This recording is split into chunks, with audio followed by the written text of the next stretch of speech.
nebaza Mukama Katonda olw'okunzirisa obulamu. Bangi bakwano baffe batuvuddeko abalwala mu ngeri nga gye ndwadde ne batasobola kubanga bakomawo.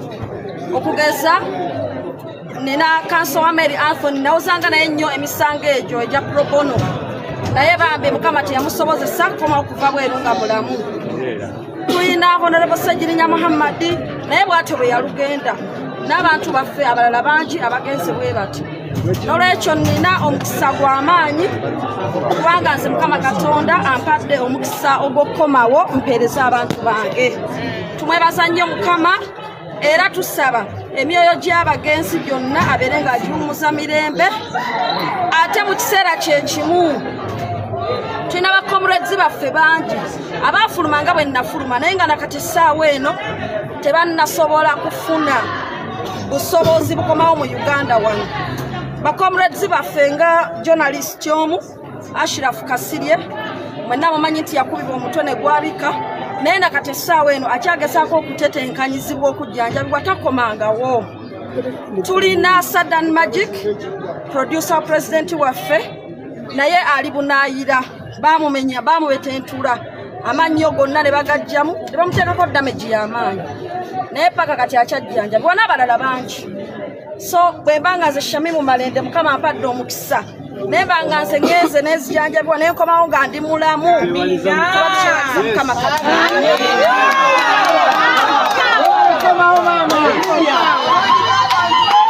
njagala okutwala omukisa guno okwebaza bannayuganda naddala bannakampala bange beebazaamu akensuso. Mwebale kunsabira, mwebale kunnambula, mwebale kubeera nga buli ddakiika mugamba nti Mukama Katonda suusa Shamimu Malende.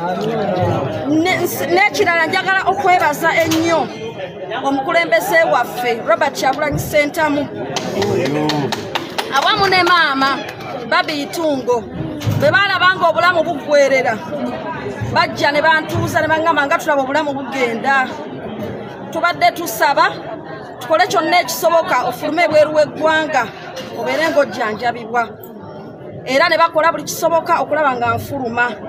Era bwe nnafuluma ogenda Mwagakano hospital entakera babadde bankubira ku masimu maama ne president okugezaako okulaba bwendi. Era njagala okwebaza nnyo president nga nsinziira wano ebigambo bye bya counseling. President yankubidde nga amasimu n'abeera nga nkansolinga ngamba Shamimu ojja kuba bulungi, tukyakwetaaga, ensi ekyakwetaaga. Mukama tayinza kutwala kati, tusaba Mukama Katonda abeere ng'akusuusa. Ate nga ne maama naye bw'atyo oba olyawo ekiro nga maama Babi naye akola ki? Akubako. N'olwekyo njagala obeebazaamu akensuso. Ate mu kkoweero lyennyini siyinza buteebaza bannange ffenna bwe tuli mu Family National Unity Platform. Mwebale nnyo baganda bange, mwebale nnyo bakwano bange, mwebale kumbeererawo, mwebale kunsabira, mwebale kunnambula. Mukama Katonda nsaba abeere nga yabaddizaawo.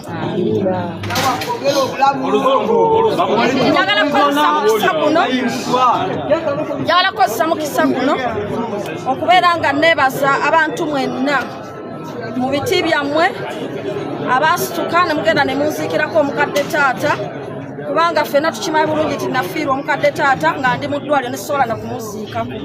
N'olwekyo mbeebaza nnyo mwenna bannayuganda okubeera nti mwasobola okubeera nga munziikirako taata Alhaji Jamal Ahmed Sebuta Malende.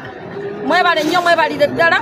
Ate okusingira ddala delegation ate neekulemberwamu President waffe Robert Kyagulanyi Ssentamu naye n'abeerayo ddala kuziika n'obukulembeze bwa NUP bonna. Mwebale nnyo, mwebalire ddala bannayuganda, bannakampala mwenna ne Family ya National Unity Platform okubeerawo. Njagala okwebaza Supreme Mufti ow'Ekibuli ne delegation yonna, Sheikh Lunanoba ow'ekitiibwa omulangira okuba nti obubaka bwatuuka. Mubadde munsindikira essala ate ne mu kuziika. Supreme Mufti wakiika bulungi ku ttiimu y'Ekibuli. Tweyanzizza nnyo, tweyanzeege. Nsaba Allah abeere ng'abawa empeera esinga obulungi.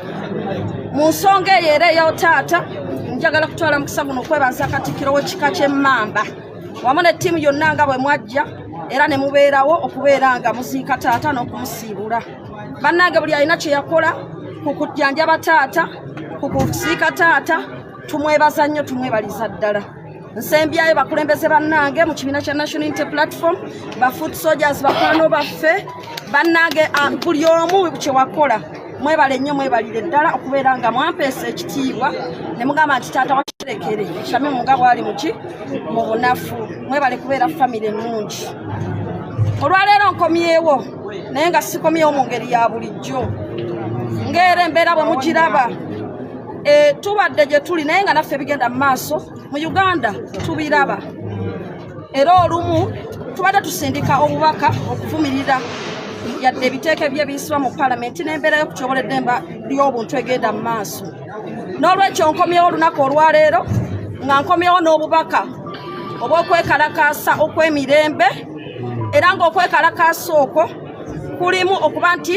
nasazeeko enviiri zange zino zonna nga emuziraba era n'ennyambala ne ata eno gye mulaba eringa efaanana ey'abasibe ng'okwekalakaasa kuno nkukola okulaga nti tuyimiridde wamu n'abasibe ab'ebyobufuzi abasibibwa nga tebalina misango gye baddiza mu kiseera kye kimu nga ndaga okwekalakaasa kwange olw'abo abantu bonna abasibe abali mu makomera dde bayinza okuba nga si ba byabufuzi naye nga tebawozesebwa abantu bongedde okukwatibwa mu mbeera etali y'amateeka baterekebwa mu bifo ebitali by'amateeka tebawozesebwa mu biseera babasuza bubi nnyo bwe balwala tebakkirizibwa kujjanjabibwa mu biseera so tufiiriddwa obulamu bungi kyokka ate ng'ekisinga okwewuunyisa nti ate bannabyabufuzi oba abakwatibwa ku nsonga z'ebyobufuzi ate bo bannange kiyitawo nnyo n'olwekyo olunaku olwaleero nga Shamimu Malende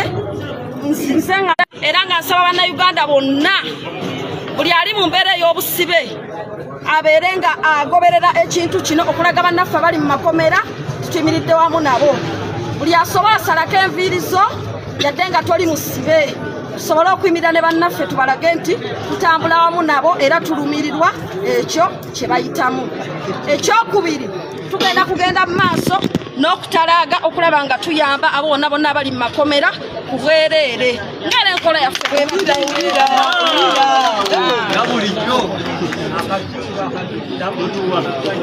waliwo ne activities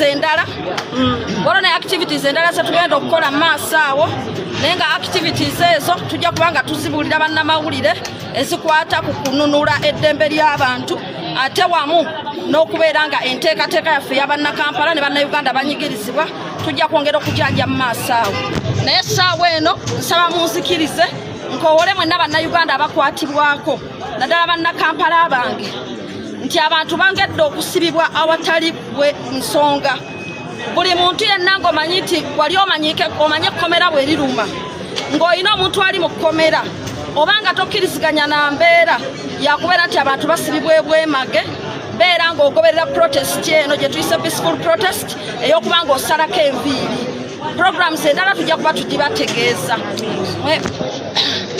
kunga Malende kunga kunga Malende kunga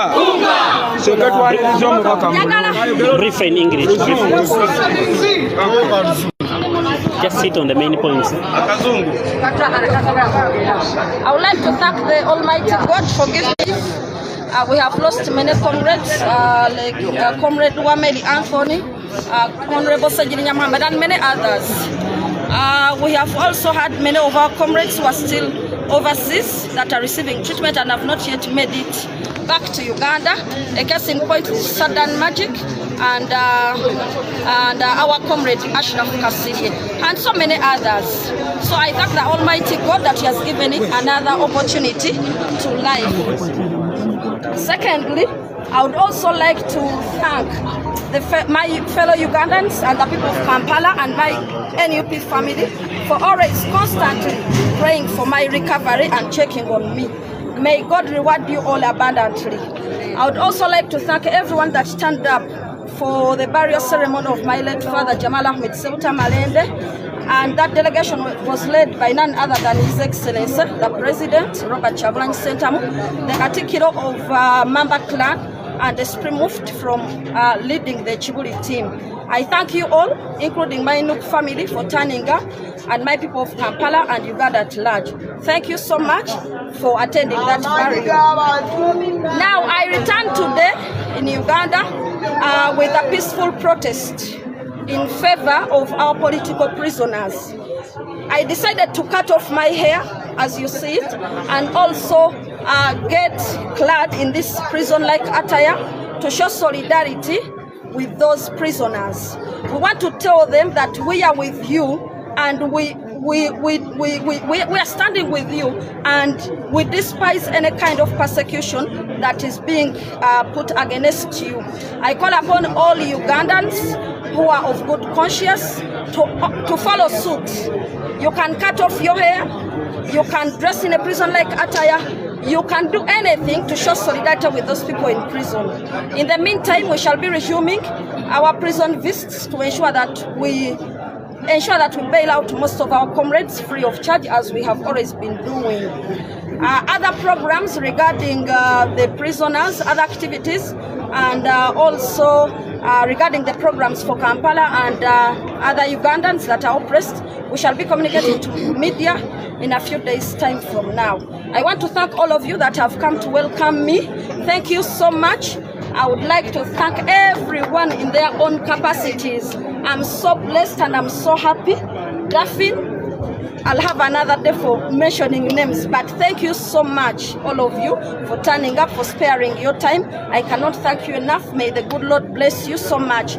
But I just want to say that, please, from today onwards, we are going to fight for political prisoners. We are going to make time for those people. We are going to move around the prisons. We are going to see that we have to fight for those people. Because if we do not fight for them, who else will? If they take you in prison and no one is coming up for you, no lawyer is there to, to say that, let me come and do the pro bono service. And in most cases, you don't even have the money. And you know what people want most are their families back to them, rent to the family. But the most important thing is to get the head of family out of prison, and then they come back and look after their families. That's why it's always important to bail out these people. We should not wait when it has happened. It has happened to us. It can happen to anyone. Of anyone. So let's all stand in solidarity with the political prisoners. Let's all stand in solidarity with the oppressed people. Thank you all. People power. Power, power. People power. Power, power. Freedom. Freedom. Freedom. Freedom. Honorable, you've talked about the constant love from the President and the First Lady, the calls and the advices during this sickness period. You can talk about it in English also. Okay. I would like to thank His Excellency the President, Robert Kyagulanyi Ssentamu, and Mami Babi Itungo Kyagulanyi. They were very much part and parcel of my airlifting process to go and get further treatment at Aga Khan Hospital. During my stay in the hospital, the President has been calling me constantly and counseling me and, praying for me together with Mama and, praying that I should be back on my feet. And they were telling me that please ensure that you get all the necessary treatment so that you come back when you are fit and sound, the way you see me. So I'm fit, ready to go and move.